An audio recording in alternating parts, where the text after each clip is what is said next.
پرۆپاگەندە زۆرە، های سنوورگیرە، تارە دەفریا، تارە نافری، های شت بکردن، های گەمارە لە دەرێ، ئەمان هەموو پرۆپاگەندەی بێکەڵکن. ئەو وڵاتانەی دەوروبەرمان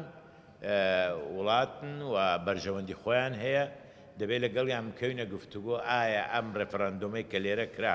دژی بەرژەوەندیەکانی ئەوانە یا ئامادەیە لەگەڵەوان گفتوگۆ بکە بۆ پاراستنی بەرژەوەندی هەموو لایەک و ڕێزگرتن لە ئیرادە و احترامی متەقابل. من پێم وایە ئێمە پێویستە نەفەسمان درێژ بی، تەحمل بکەین، ئاعسابمان سارد بی، چونکە ئەو پرۆژە گەورەیە کە ئێمە 25 مانگ ئەنجاممان داوە قسە زۆر هەڵەگرێ کە خەڵک قسەی لەسەر کرد نابێ ئێمە بشە پۆچەین، دەبێ ئێمە گوێ بگرین، هەموو ئەو پێشنیاران دێ گوێیان لێ ڕابگرین و لە هەمان کاتیشدا هەندێ تەسریحات و هین هەیە پەیوەندی بەڕاستی بە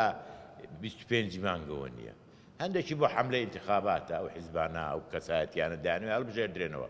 بە تایبەتی شەقامی عێراقی بە شێوەیەک تەیار کراوە لە دژی ئەم داخوازیە کوردستان، ڕەنگە قسەیەکی تند ببتە سەبەبی دروستبوونی شەعبیەت بۆ کەسایەتێکی سیاسی.